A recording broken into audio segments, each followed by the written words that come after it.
Hi there. Today we're going to talk about Jeff Bezos and his plans to fly on his questionably shaped Blue Origin new Shepard rocket in what's possibly the most dangerous publicity stunt that any billionaire has ever attempted to do. So, without further ado, let's get on with the video.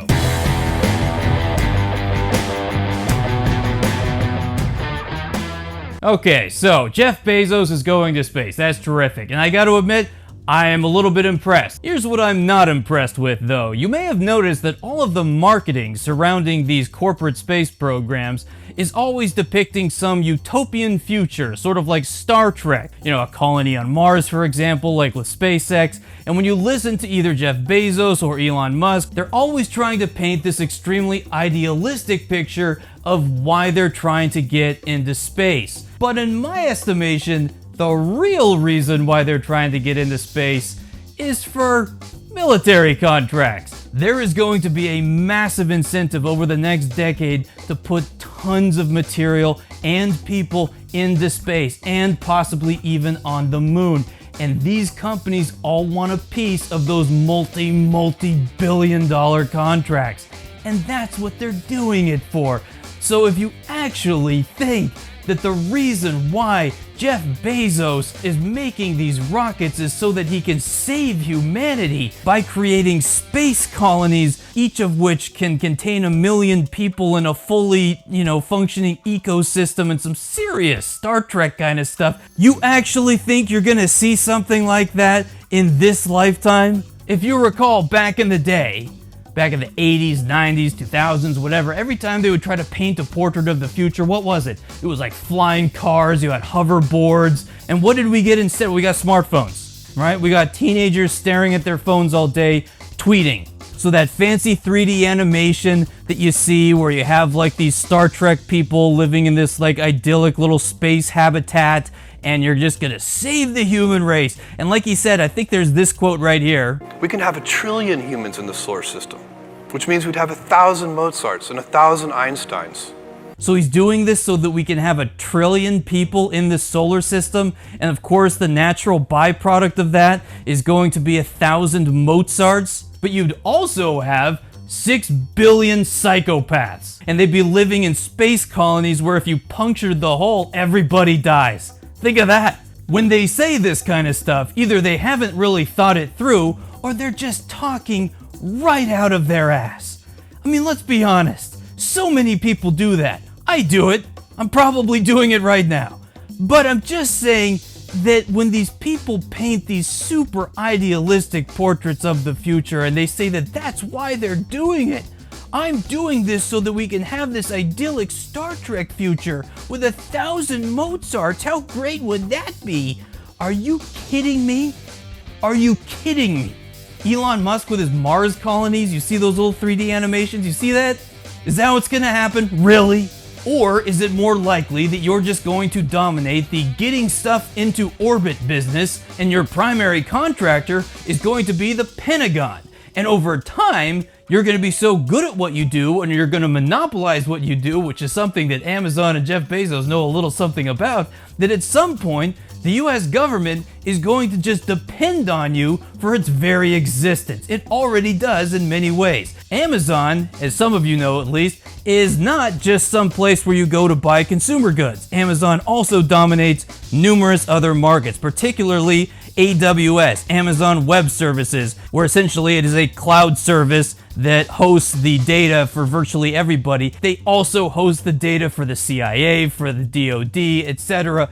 And as Amazon comes to dominate those markets and become the best in those markets and possibly even monopolize those markets, essentially the CIA, the DoD, everybody, the US government in general, now depends upon Amazon for its very infrastructure and existence. And that puts Amazon in a position of a little bit of clout when it comes to doing what it wants to do. When these billionaires get up on that weird stage with like the kind of black light backdrop and they try to have their little Steve Jobs moments and talk about all this super idealistic stuff about space colonies and saving humanity and all that kind of stuff, It's such BS. So in the spirit of trying to take Jeff Bezos and Blue Origin down a peg or two, which I think needs to happen, am I really the only one who sees the shape of the new Shepard rocket?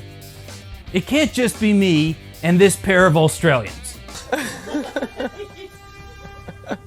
Is US correspondent Alison Petrowski-Alley. The Bezos flight will officially kick off the company's space tourism business. Yeah. It's a 60-foot high dildo, and you know it. You're trying to be an adult, I get it, and say, oh, I'm not gonna make those kinds of jokes. I'm an adult, I'm above that. You're so... Okay, I got it. I do. And I feel the same way, I do.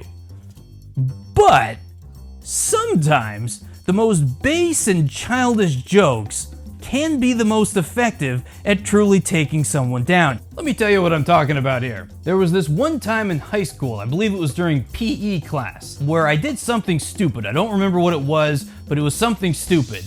And my best friend, who was in the class with me, was giving me a little bit of crap for it, right? And he was really on a roll. He just had one joke after another. He was laughing at his own jokes. He was just having a great time. There's a whole crowd of people around us. All were laughing at me. I did something stupid, so I was powerless to defend myself. And like I said, homeboy was on a roll. He just had one joke after another. It was the time of his life. But then I saw it. It was incredible. It was like a gift from God. So he just said another joke. He's laughing at it. He's having a great time. Everybody else is laughing. I say, yeah? You got a booger hanging out of your nose. This giant freaking booger just hanging right off the tip of his nose, was waggling around all over the place every time he's laughing. I mean, sure, there's like really clever clapbacks and stuff that you can do, but sometimes that childish one, like my friend who had a booger hanging out of his nose, flopping all over the place, looking disgusting, point that out at just the right moment. Ooh, yeah, he's finished. Oh, he's finished. So the point is that sometimes the most base jokes, the most childish jokes, can actually be the most effective. So once again, I ask you to look at this picture of Jeff Bezos' rocket. Look at that thing. Are you telling me that all those engineers, as they're building the rocket, nobody said, Mr. Bezos, look, I just gotta say it looks like a dick. That might just speak to how terrified everybody is of Jeff Bezos, right? Like, Jeff Bezos is like, hey guys, I came up with the design of the craft in my sleep last night. It's incredible. And he starts sketching it out, and it looks something like this. And everyone in the room is going, yeah, we can do that. We can do that design, Mr. Bezos, absolutely. And the new Shepard rocket is the result, a giant flying dildo. So, in conclusion to all that, let's not kid ourselves. What Jeff Bezos and Blue Origin are all about, what Elon Musk and SpaceX are all about, it's about money. It's about money and it's about power. That's it. It's not about idealistic futures and Mars colonies and saving the human race. That's not what it is. I wish it were. Believe me, I wish it were. I do. I don't like being this cynical. I don't like being a skeptic like this. Well, I sort of do. But nevertheless, I wish that were the case. I wish these billionaires were actually like these great people that really wanted to change the world for the better. But look at an Amazon fulfillment center and tell me that Jeff Bezos is a good guy. Right? He's not. $200 billion, giant flying dildo. Gotta get taken down a peg. So, with all that being said, that concludes this video. If you liked it, please do give it a like, give it a subscribe, share it with your friends, all those things. As you may have noticed, I only have about 2 subscribers, so every little bit helps. So we will see you in the next video, but until then, you take care of yourself.